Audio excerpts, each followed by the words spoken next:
Hey everybody, hope and pray that you're doing well today. So we come to our word from the Word, and today that word is creation. Creation. Now, if you know me any length of time, I tell you many times, especially in the past couple of weeks, some of the things that have been said, just to look at creation. Creation. Just to think about the beauty of creation. Now, it makes perfect sense that any argument, right, that would be made, that even as Job is looking and trying to figure out even how God is in control of all these things. Now, Elihu today is going to say, wait a minute, Job, if you've got all the wisdom, then can you explain this? Can you explain this? We'll see even next week when God responds, he uses the same thing to talk about, Job, where were you when I did all these things? But not to get ahead on that, you can read ahead. I encourage you, as always, to be reading along. And I'm going to read a little bit more than I usually do for our time together today, but it's God's word, so that's better than my word any day. So, Job chapter 37, looking at verses 14 through 24, says this. This is Elihu as he's finishing up his speech. This is kind of his closing argument before, next week we'll look into when God shows up and answers, and then that conversation between he and Job. But today, verse 14 says, listen to this, O Job. Stand still and consider the wondrous works of God. Do you know when God dispatches them and causes the light of his cloud to shine? Do you know how the clouds are balanced? Those wondrous works of him who is perfect in knowledge? Why are your garments hot when he quiets the earth by the south wind? With him have you spread out the skies, strong as a cast metal mirror? Teach us what we should say to him, for we can prepare nothing because of the darkness. Should he be told that I wish to speak? If a man were to speak, surely he would be swallowed up. Even now, men cannot look at the light when it is bright in the skies, when the wind has passed and cleared them. He comes from the north as golden splendor. With God is awesome majesty. As for the Almighty, we cannot find him.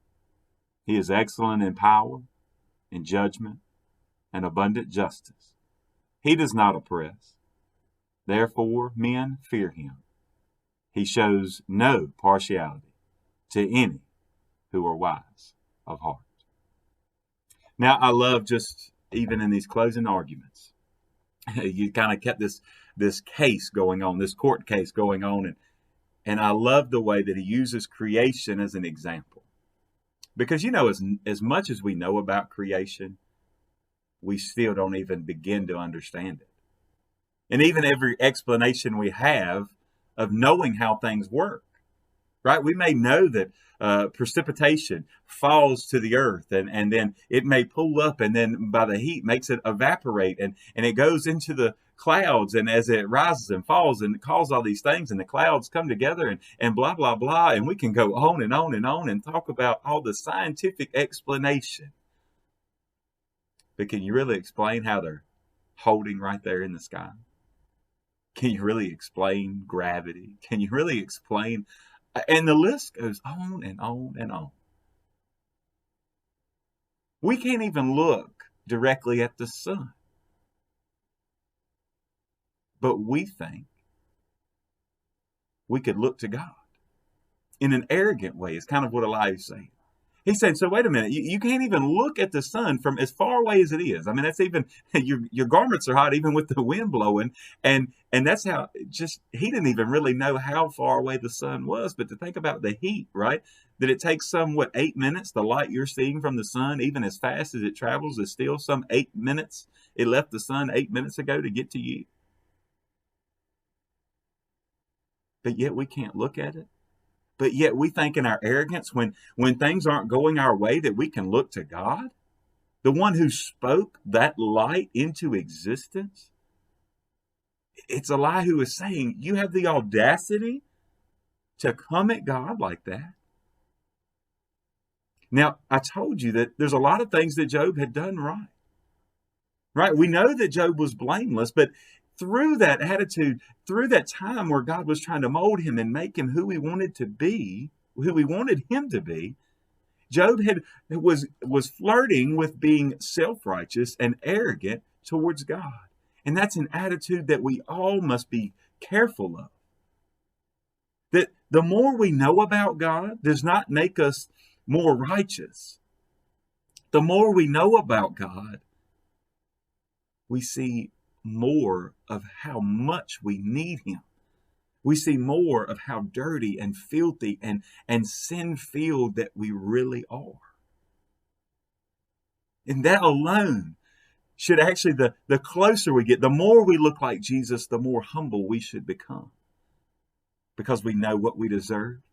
We know how far God has brought us. If you ever have any question about God's ability to save, God's ability to make you and to make your sin as white as snow, we don't have to come arrogantly at him. No, all we have to do is look at creation. Look at the proof that's all around us of God's power.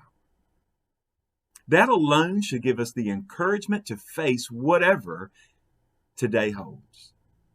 Knowing that the same God that spoke those things to existence, he's the same God that can handle my little problems that I have today.